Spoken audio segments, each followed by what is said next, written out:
بسم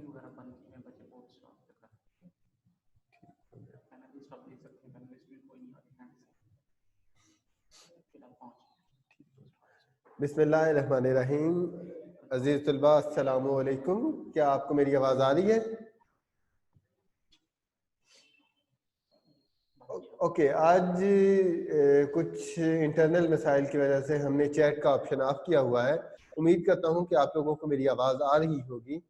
آج کا جو ہم جو ٹاپک پڑھیں گے وہ ہے جی 1971 کا دستوری بحران. ہم نے یہ پڑھنا ہے آج کہ کیا مسائل چل رہے ہیں. ہم آہستہ آہستہ اس جگہ پہ پہنچ رہے ہیں جہاں پر ہم لوگ مشرقی پاکستان کی علیحدگی کے بارے میں ڈسکس کریں گے.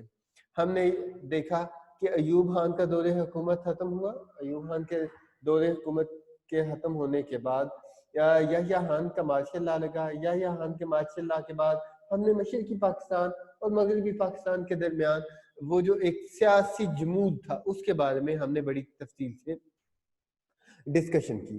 اچھا, اس کے بعد ہم نے دیکھا کہ جو مشرقی پاکستان اور مغربی پاکستان کے سیاستدان ہیں انہوں نے کیا کیا مسائل کھڑے کر دیے.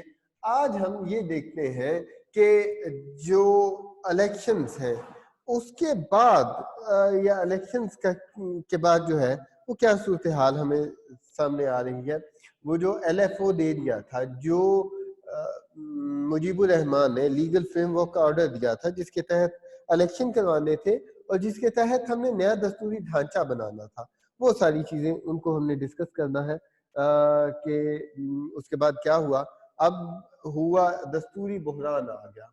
دستور بہت زیادہ ضروری ہو گیا تھا, یا پھر اب دستور آئین, ملک آئین, کیونککہ ایوب خان کے برطرف ہوتے ہی جو ایوب خان کا آئین تھا یا ایوب خان کے بنایا ہوا دستور تھا 1962 کا دستور تھا وہ بھی ختم ہو گیا.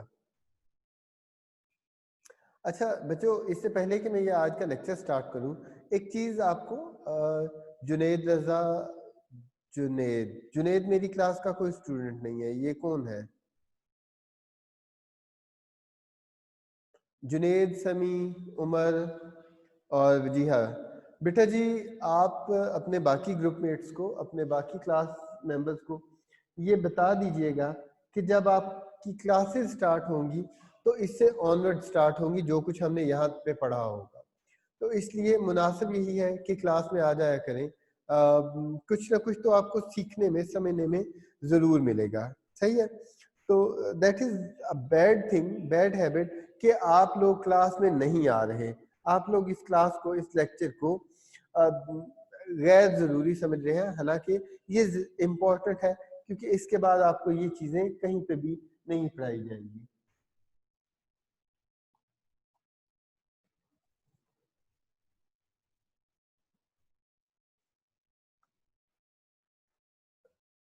سیاد صاحب بھی تشریف لے آئے ہیں. وارث,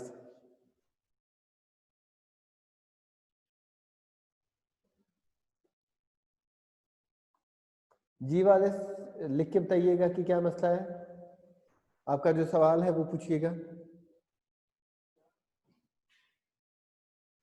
وارث صاحب نے ہینڈ ریز کیا ہے, سوال پوچھیے گا.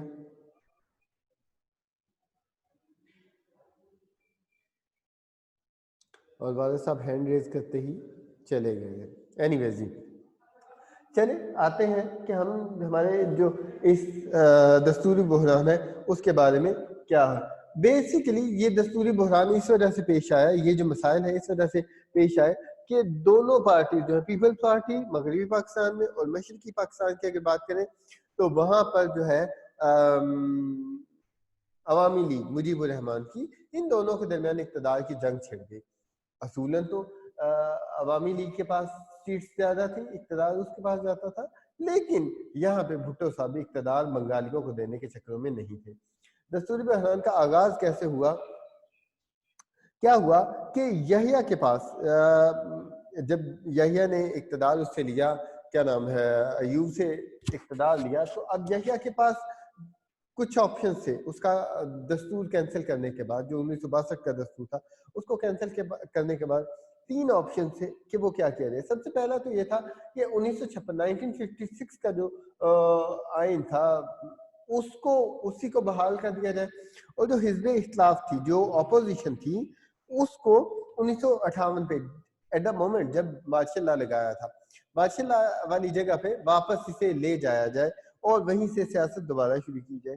جبکہ دائیں بازو کی جماعتیں یعنی کہ جو اپوزیشن ہے وہ یہ مطالبہ کر رہی تھیں, اور ان کی دلیل بھی یہ تھی کہ وہ جو 1956 والا آئین ہے اسے ہی چلایا جائے. تو بہت سارے لوگ جو ہیں اس بات سے حامی تھے, اس بات کے حامی تھے یا اس بات کے حق میں تھے کہ ہم 1956 والا ہی آئین دوبارہ لگا دیں, کیونکہ اس کے اوپر ہم نے کافی بحث کی تھی اور اس کو ہم نے لاگو کیا تھا. اگر ہم نیا آئین بنانے کی کوشش کریں گے, اگر ہم نئے آئین کے لیے کوشش کریں گے تو شاید وہی ہم دوبارہ اسی جگہ پہ چلے جائیں گے اور اختلافات دوبارہ جنم لے لیں گے. اس کے بعد دوسرا آپشن یہ تھا کہ 1962 کے صدارتی نظام میں چند ترامیم کے ساتھ بحالی کی جائے.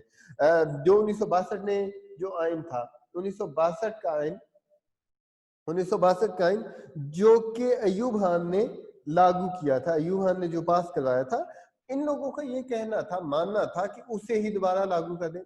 لیکن کیا ہے کہ اس کے ساتھ اس آئین کے اوپر اتنی لے دے ہو چکی تھی, اتنے زیادہ مسائل آ چکے تھے, اور ایوب کی آمریت نے لوگوں میں اتنی زیادہ نفرت پیدا کر دی تھی کہ اب زیادہ تر پارٹیز یا زیادہ تر جو بائیں بازو کی پارٹیز ہیں, جو لوگ اپوزیشن میں ہیں, وہ اس کے حامی نہیں تھے, وہ نہیں چاہتے تھے کہ اس آئین کو دوبارہ لگایا جا سکے. تو ایسے میں یحییٰ خان کے پاس ایک اور آپشن تھا, جو کہ یحییٰ خان کی شاید آپ یہ بھی کہہ سکیں کہ دلی خواہش تھی.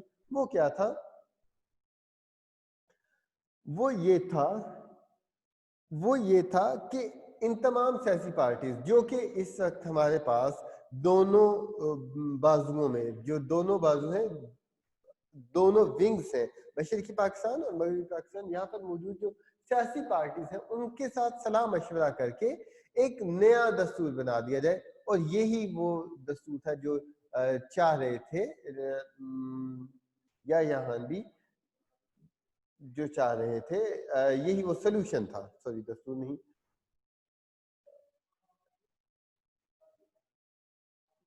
جی والد صاحب, آپ چیٹ میں آ کے سوال پوچھ سکتے ہیں, آپ ہینڈ ریز کر رہے ہیں بار بار.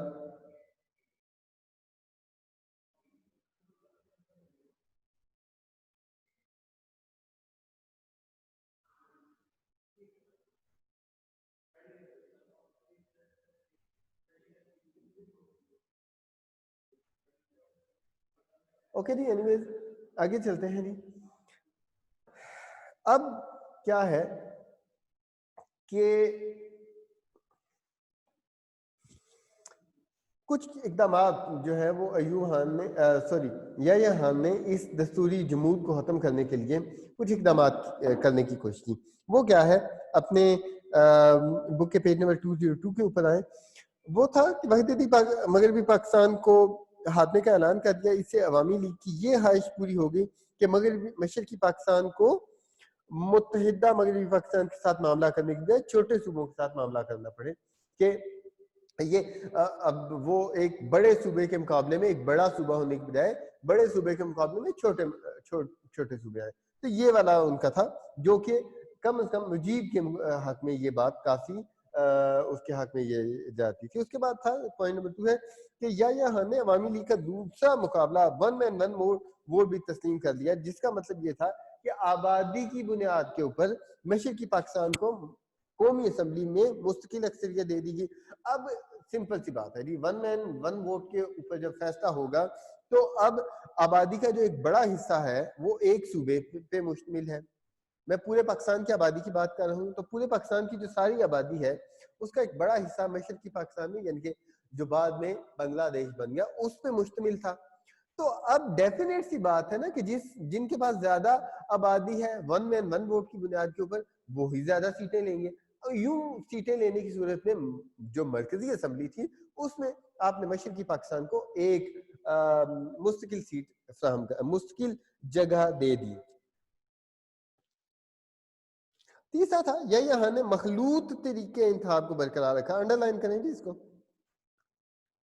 مخلوط یعنی کہ مکس والا جو ہے طریقے انتخاب، اس کے اپوزٹ جو چیز ہوتی ہے نا وہ جداگانہ طریقے انتخاب ہوتا ہے. آپ کو یاد ہے نا کہ میں نے آپ کو بتایا تھا، بڑی تفصیل سے بتایا تھا کہ جداگانہ طریقے انتخاب کیا ہوتا ہے، کہ ایسا طریقہ انتخاب جس میں اقلیتوں کے لیے الگ سے سیٹیں مختص کی جائے.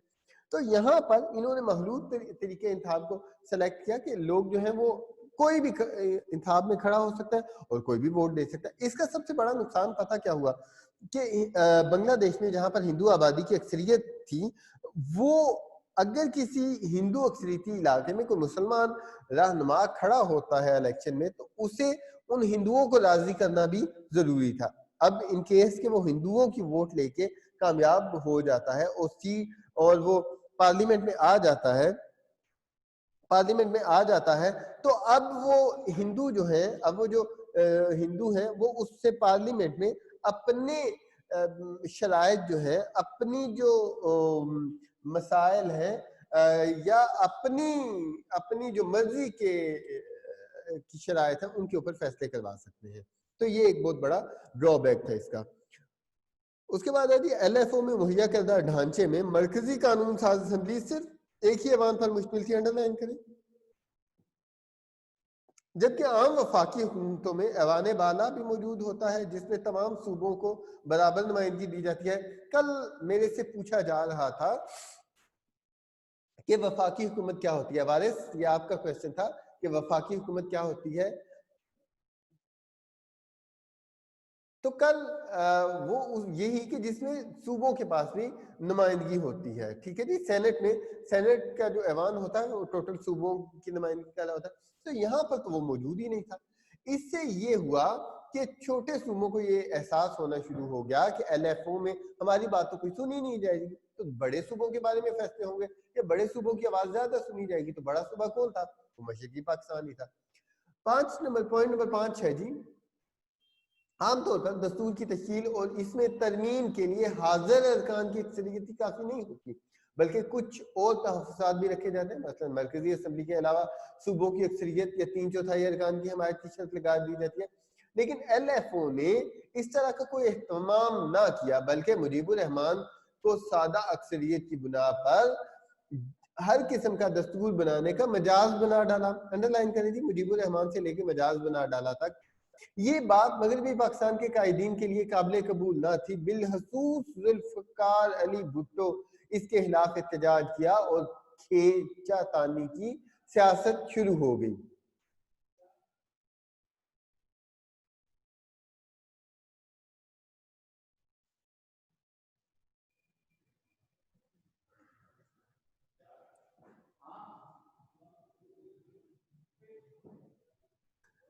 کیا تھا کہ اس کی وجہ سے اب یہ تھا کہ وہ جیسے میں نے ابھی پہلے بات کی کہ صوبوں کے پاس تو کوئی ووٹنگ کرنے کے صوبوں کے پاس تو یہ اختیارات ہی نہیں رہے تھے کہ وہ کیا ان کی بھی کوئی بات سنتا. تو ایسے میں جو سارے اختیارات تھے وہ بڑے صوبے کے پاس تھے. اور بڑا صوبہ کون تھا؟ مشرقی پاکستان، یعنی کہ آپ کا بنگلہ دیش میں جو پارٹی برسر اقتدار آ رہی تھی وہ مجیب الرحمان تھا. یوں مجیب الرحمان کی جو باتیں تھیں ان کی اہمیت زیادہ اختیار کر گئی. اور یہ بات کبھی بھی مغربی پاکستان کے سیاستدانوں کو بالعموم اور بالخصوص جو ہے ذوالفقار علی بھٹو صاحب کو یہ کبھی بھی ہضم نہیں ہو سکتی تھی. تو یوں ذوالفقار علی بھٹو نے اس کے اوپر ایک ریٹیلیشن شو کرنی شروع کر دی، اس کے اوپر ایک مخالفانہ رویہ شو کرنا شروع کر دیا، جس کی وجہ سے اس سیاست میں، پولیٹکس میں جو آپ کی ملکی سیاست ہے اس پہ کھینچا تانی شروع ہوگی. یہاں پر ہم باقاعدہ طور پر کہہ سکتے ہیں کہ اقتدار کی جنگ شروع ہو گئی تھی. اقتدار کی جنگ کس میں؟ مشرقی پاکستان کی سیاست میں اور مغربی پاکستان کی سیاست میں. آگے دیکھتے ہیں کہ جی کیا ہوا کہ بھٹو صاحب نے اقتدار میں شرکت کے لیے ضد کرنی شروع کر دی. آلدو کے بھٹو کے پاس سیٹس کم تھیں. مغربی پاکستان میں بھٹو صاحب کے پاس صرف 82، اگر میں غلط نہیں ہوں تو ہاں جی 81 اور 82 سیٹس تھیں، جبکہ مشرقی پاکستان میں اس کے پاس ایک بھی سیٹ نہیں تھی. سیم اس کے الٹ جو مشرقی پاکستان ہے وہاں پر 162 سیٹس تھیں مجیب الرحمان کے پاس، جبکہ بھٹو صاحب کے پاس ایک بھی سیٹ نہیں تھی. تو یوں یہ دونوں اپنے اپنے علاقے میں میکسیمم سیٹس کے ساتھ آگے تھے. اب دونوں ایک دوسرے کے اوپر زور ڈال رہے ہیں، لیکن اقتدار تو مجیب کو ہی ملنا تھا، اور بھٹو صاحب یہ چاہ رہے تھے کہ مجھے بھی اس میں سے کچھ نہ کچھ حصہ مل جائے، میری مرضی کے بغیر جو ہے وہ فیصلے نہیں کیے جا سکتے.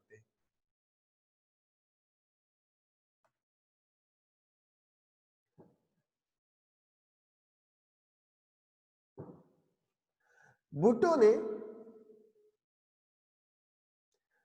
نے اس عمل کے لیے 3 تجاویز پیش کی. ایک یہ کہ اس نے یہ کہا کہ صدر جو ہے وہ دونوں جماعتوں کے تعاون سے منتخب کیا جائے، صدر اکیلا اکثریتی جماعت نہ کر سکے. دوسرا تھا کہ پیپلز پارٹی اور عوامی لیگ دوبارہ میں بات کرتا ہوں کون ہے، مجیب الرحمان، افہام و تفہیم سے آپس میں بات چیت کرے اور مسائل کا حل نکالے. تیسرا تھا کہ دونوں حصوں کے لیے علیحدہ آئین کا مطالبہ کر دیا گیا. اب ایسی صورت میں بھٹو صاحب مغربی پاکستان میں اپنا آئین متعارف کروائیں گے، جبکہ مشرقی پاکستان میں مجیب الرحمان اپنا آئین متعارف کروا سکے گا، پاس کروا سکے گا. یہ پوائنٹ جو تھا اس کے اوپر بھی کافی لے دے ہوئی بات میں.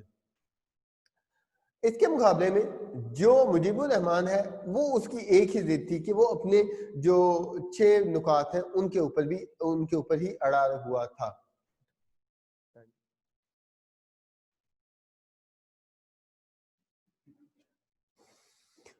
یہاں نے مجیب الرحمان کو آمادہ کرنا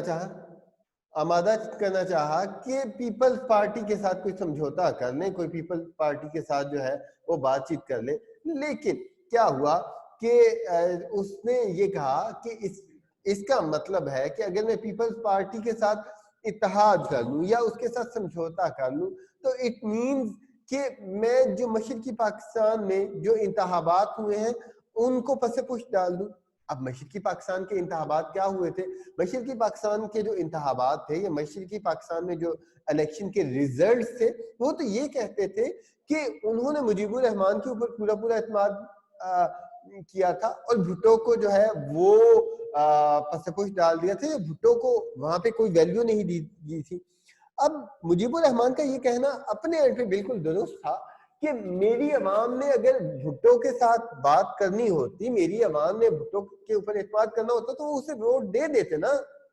ہم نے مشرقی پاکستان کے لوگوں نے تو 162 سیٹس وہ وہاں سے جیت رہا ہے. اٹ مینس کہ 162 اور پیپلز پارٹی ایک بھی سیٹ نہیں جیتی، تو اٹ مینس کہ پیپلز پارٹی کو کسی ایک بھی مقام پر ویلیو نہیں دی گئی، تو میں کیوں ویلیو دوں.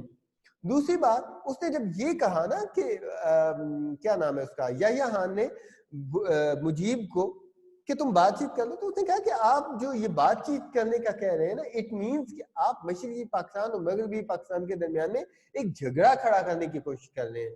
آپ کو پتہ ہے کہ یہ معاملات نہیں طے ہونے والے. آپ یہ اور بات بھی کچھ ایسی ہے کہ یہ یحییٰ خان ایک تیسری پارٹی بن گیا تھا ان دونوں کے درمیان میں. تاریخ یہ ثابت کرتی ہے کہ یحییٰ خان نے کوئی پراپر رول پلے ہی نہیں کیا کہ وہ ان معاملات کو ختم کر سکے. وہ صرف یہ چاہ رہا تھا کہ دونوں میں سے جو بھی صدر بنے، دونوں میں سے جو بھی پارٹی بنے، وہ بس مجھے صدر بنا لے اور مجھے اس کا اختیار دیا جائے. اینی ویز جی، آگے اس کے بعد کیا ہوا کہ بھٹو نے 6 نکات کو ملکی سالمیت کے لیے زہر قاتل قرار دیا. اس نے کہا کہ یہ جو ہے نا اس سے ملک ٹوٹ جائے گا، بھٹو نے کہا. تو انہوں نے آگے سے پھر مجیب الرحمان نے کہا کہ اگر 6 نکات نہیں ہوں گے تو کوئی آئین ہی نہیں بنے گا. میں ان 6 پوائنٹس کے علاوہ کوئی اور بات کرنے کے لیے تیار نہیں ہوں. اس موقع پر بھٹو نے کہا کہ آپ 6 نکات یعنی کہ مجیب الرحمان یعنی کہ عوامی لیگ جو کہ بنگلہ دیش کی نمائندہ جماعت، نمائندہ پارٹی اور نمائندہ لوگ ہیں، ان کی پارٹی سے ان کی ایما پر ایک آئین بنا لیتے ہیں، تو آپ پنجاب اور سندھ جو کہ طاقت کے حقیقی سرچشمے ہیں. اس وقت تک آپ کو یہاں پہ ایک بات بتاتا جاؤں کہ ابھی تک یہ سمجھا جا رہا تھا کہ جو حکومتیں بنیں گی وہ پنجاب اور سندھ کے تعاون سے ہی بن سکتی ہیں، ورنہ نہیں بن سکتی، کیونکہ پاکستان کو تو ڈیل ہی یہی کر رہے ہیں. اور یہاں پہ دوسری بات یہ بھی تھی کہ یہ وہ 2 صوبے تھے جہاں پر پیپلز پارٹی کو اقتدار حاصل ہوا تھا. یہ جو 81 سیٹس ہیں یہ اس نے یہیں سے ہی حاصل کی تھی. ایک دو سیٹ جو شاید ایک سیٹ ہے وہ کے پی سے ہے اور کچھ ایسے ہی تھا، لیکن زیادہ سیٹس اس کی انہی ایریاز سے ہیں. تو اس کا یہ کہنا تھا، ماننا تھا کہ کوئی بھی آئین جو ہے وہ اس کی مرضی کے بغیر نہیں بنایا جا سکے گا. لیکن اس کے مقابلے میں مجیب نے یہ کہنا شروع کر دیا کہ وہ وقت گئے. مجیب نے نہیں، عوامی لیگ نے، اس کا کیا نام تھا، جنرل سیکرٹری عوامی لیگ کا جنرل سیکرٹری تاج الدین، پیج نمبر 204 کے اوپر تیسری لائن، وہ کہتا ہے کہ جی ہمیں قومی اسمبلی میں، انڈر لائن کریں، ہمیں قومی اسمبلی میں واضح اکثریت حاصل ہے اور عوام نے اپنے ووٹوں سے ہمیں آئین اور مرکزی حکومت بنانے کا اختیار دیا ہے. وہ دن گئے کہ جب پنجاب اور سندھ قوت کا سرچشمہ ہونے کے دعوے دار تھے. اب یہ جو گرما گرم بیانات تھے، ان کی وجہ سے جو سیاسی ماحول ہے وہ کافی خراب ہو گیا. سمجھ آ رہی ہے نا آپ کو؟ تو وہ جو سیاسی ماحول خراب ہوا اس نے بہت زیادہ مسائل پیدا کر دیے. جی راجہ حماد صاحب، آپ کوئی سوال کرنا چاہ رہے ہیں؟ حماد، چیٹ آپ کے لیے اوپن ہے، سوال کیجئے گا. حماد، آپ نے ہینڈ ریز کیا تھا، چیٹ آپ کے لیے اوپن ہے، سوال کریں.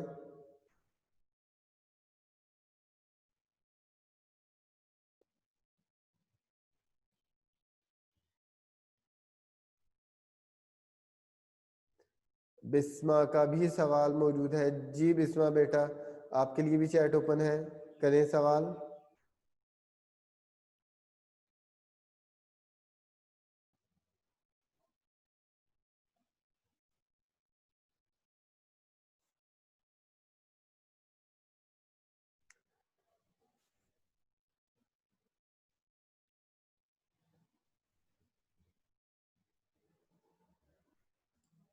چیٹ آپ لوگوں کے لیے اوپن ہے جی، آپ چیٹ کر سکتے ہیں، آپ سوال کر سکتے ہیں.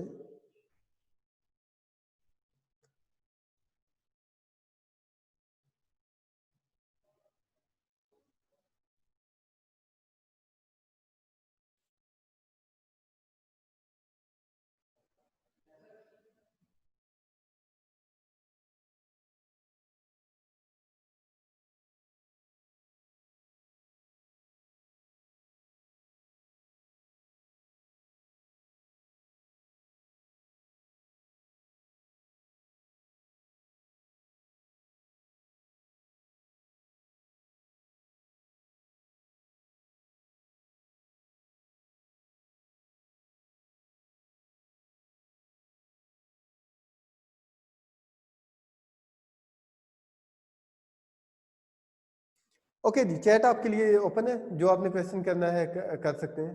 آواز کٹ کٹ کے آ رہی ہے. حماد اپنا جو ہے انٹرنیٹ اسے چیک کرے، باقی لوگوں کو آواز بالکل ٹھیک آ رہی ہے.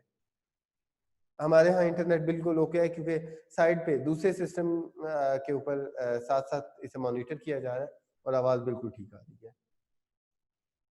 Any other question? آپ کے اگر کورس سے متعلق کوئی کویسچن ہے تو پوچھ لیجیے گا. ٹھیک ہے، چلیں جی آگے اس کے بارے میں بات کرتے ہیں. ہم جہاں پہ پہنچے تھے کہ اب یحییٰ خان نے آئین سازی کے عمل کو کنٹینیو کرنے کے لیے مجیب الرحمان سے ملاقات کی. وہ مجیب الرحمان سے ملاقات کرنے کے لیے ڈھاکہ گیا، 3 گھنٹے تک ملاقات کی اور اس بات پہ راضی کرنے کی کوشش کی کہ کچھ بیچ کا مسئلہ، بیچ کا کوئی پوائنٹ نکالا جا سکے. ٹھیک ہے، تو لیکن مجیب الرحمان اپنے 6 پوائنٹ کے اوپر جو ہے وہ کسی بھی قسم کی لچک دکھانے کے لیے تیار نہ تھے. اب اس ملاقات کے اندر تو مجیب الرحمان آلموسٹ یحییٰ خان جو ہے وہ مجیب الرحمان کے وزیر اعظم ماننے پہ قائم ہو گیا. لیکن مجیب الرحمان نے وقتی طور پہ اسے یہ تو کہا کہ میں تمہیں ایک بے عمل سا ایک علامتی سربراہ صدر تو بنا لوں گا، لیکن فوج نکلے. اور یہ اس کے 6 جو نکات تھے ان میں سے ایک تھا کہ فوج کو یہاں سے نکالنا ضروری ہے، سیاست میں سے نکالنا ضروری ہے. اینیویز جی آگے آتے ہیں. بھٹو مجیب ملاقات بھی، یحییٰ جب مجیب سے ملاقات کی نا تو یحییٰ خان جو ہے وہ وہاں سے آ کے سیدھا جو ہے وہ کہاں پہنچے، اسلام آباد پہنچے، اسلام آباد سوری لاڑکانہ پہنچے، لاڑکانہ جا کے انہوں نے بھٹو سے اسلام مشورہ کیا. اور یہاں پر ایک بات طے ہے کہ جو اسٹیبلشمنٹ ہے، جو کہ ہماری فوج ہے، یہ بھٹو کے ساتھ ملی ہوئی ہے اور شدید والی پشت پناہی اسے حاصل ہے. لیکن کیا ہوا کہ وہاں سے اسلام آباد آ کے انہوں نے مجیب الرحمان کو اسلام آباد کال کی، لیکن پہلے یہ تو مجیب الرحمان صاحب نے انکار کیا، بعد میں مجیب الرحمان صاحب جو ہے وہ اسلام آباد آ گئے. بھٹو صاحب 27 جنوری کو ایک فارمولہ لے کر 6 نکات کے جواب میں ایک فارمولہ لے کر ڈھاکہ پہنچ گئے. دونوں نے سیریں شیریں بھی کی، آپس میں بڑی باتیں کی. کشتی کی سیر کے دوران میڈیا یہ بتاتا ہے کہ دونوں بڑے خوشگوار موڈ میں نظر آئے، آپس میں بات چیت کرتے ہوئے نظر آئے. اور اس وقت یہی کہا جا رہا تھا کہ یہ دونوں لیڈران جو ہیں وہ تقریباً 6 پوائنٹ میں سے 5.5 پوائنٹس کے اوپر جو ہے وہ آپس میں ایک جگہ پر معاملات سیٹل ہو چکے ہیں. پیج نمبر 205 کے اوپر آئیں. دوسری لائن ہے جی، ٹیکسیشن بیرونی قرضوں کی ادائیگی، غیر ملکی امداد اور دفاعی اخراجات کے سلسلے میں اختلافات باقی تھے. باقی چیزیں طے ہوگی لیکن یہ باقی تھی. بھٹو مذاکرات ختم کر کے واپس آئے. جو ہی واپس پہنچے تو اب پتہ نہیں کیا ہوا کہ دونوں پارٹیز جو ہیں وہ دونوں لیڈران جو ہیں انہوں نے ایک دوسرے کے خلاف بیانات دینے شروع کر دیے. مجیب الرحمان کا کہنا تھا کہ بھٹو اپنے لیے ڈپٹی پرائم منسٹر یا پھر وزیر دفاع کا عہدہ طلب کرنے کے لیے آئے تھے، جو میں نے نہیں مانا. اور پھر بھٹو نے ڈھاکہ سے واپس آ کر دوبارہ یحییٰ خان سے ملاقات کی اور بہت دفعہ ملاقات کی. فوجی لوگ بھی اس کے ساتھ ملاقات کرتے رہے لیکن کوئی یہ بیل کوئی ہاتھ منڈے چڑھتی ہوئی ہمیں نظر نہ آئی. اچھا، ایسے میں اس سارے معاملے کے دوران، بلکہ اس سے پہلے ہی، کچھ کشمیری مجاہدین، کہا جاتا ہے کہ یہ کشمیری مجاہدین تھے لیکن بعد میں یہ ثابت ہوا کہ وہ ڈرامہ تھا. تو وہ لوگ جو ہیں انہوں نے ایک طیارہ اغوا کیا، گنگا طیارہ اس کے نام تھا، لکھ لیں اپنی بک کے اوپر، گنگا طیارے کا نام تھا. اسے اغوا کیا، لاہور لینڈ کر لیا اور انہوں نے یہ کہا کہ ہم کشمیر میں قتل و غارت کے احتجاج کے طور پر جو ہے وہ اس کو لے کے آئے ہیں. اس طیارے کے ہائی جیکرز جو تھے ان کے ساتھ بھٹو نے پرسنلی 1 to 1 جا کے ملاقات بھی کی.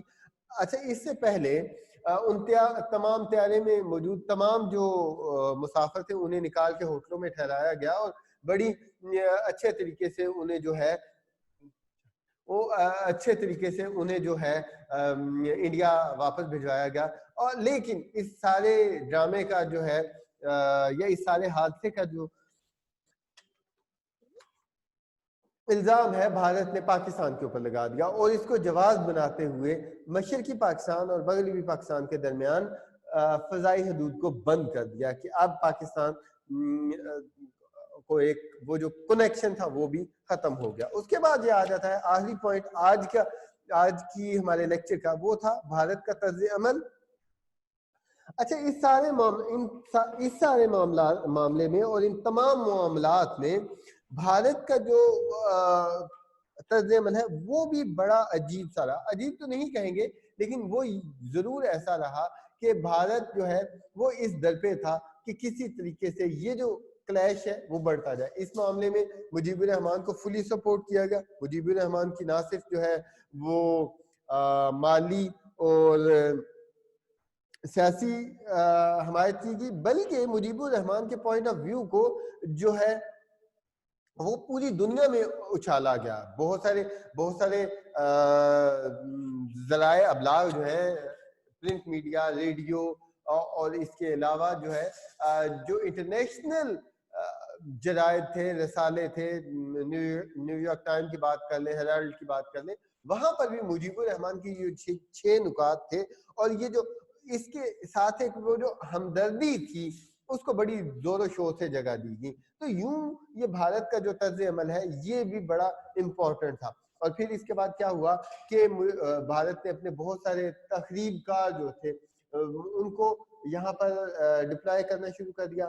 پھر ایک پارٹی بنا دی گئی جس کو مسلح ٹریننگ دینی شروع کر دی گئی بھارت نے ان تمام سرحدی علاقوں میں جو کہ مشرقی پاکستان کے ساتھ ساتھ لگتے تھے، وہاں پر باقاعدہ ٹریننگ کیمپس بنا دیے گئے.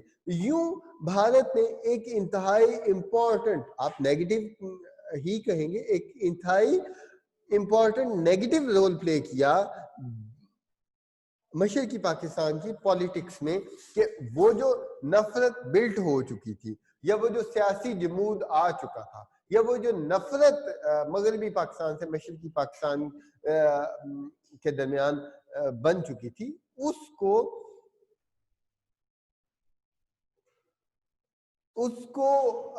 بلڈ کرنے میں ایک انتہائی اہم کردار ہے. ٹھیک ہے جی، آج کا لیکچر یہیں پہ ختم ہوا. ایک کوشچن آیا ہے راجہ حماد صاحب کی طرف سے کہ مجیب الرحمان کون تھا. تو حماد صاحب آج تیسرا دن ہے، میں بتا رہا ہوں، مجیب الرحمان جو ہے وہ عوامی لیگ کا سربراہ تھا، اور مشرقی پاکستان میں عوامی لیگ جو ہے وہ ایک نمایاں سیاسی جماعت تھی. مغربی پاکستان میں پیپلز پارٹی اور مشرقی پاکستان میں عوامی لیگ. ایک گزارش یہ ہے تمام اسٹوڈنٹس سے کہ جو آج کا لیکچر ہے، جو کل کا لیکچر ہے، جو پرسوں کا لیکچر ہے، وہ سارے لیکچر جو ہیں آپ ایک دفعہ ضرور پڑھیے گا، اپنی جو بک کے اوپر ہے وہاں پر جو ہے انہیں ضرور پڑھیے گا.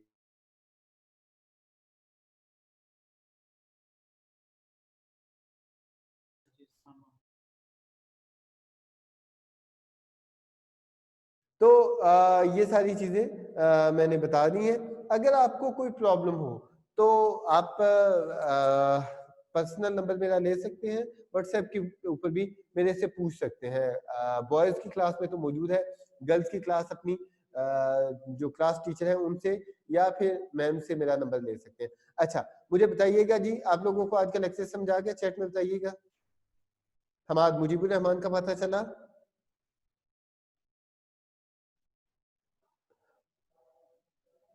حماد آپ کلاس میں موجود ہیں؟ اوکے. شریار کا آ گیا. مجھے یہ بتائیے کہ یہ جنید رضا کون ہے؟ جنید رضا کون ہے جی؟ شریار، حماد بتائیے گا. جنید تو ہماری کلاس میں کوئی بچہ نہیں ہے.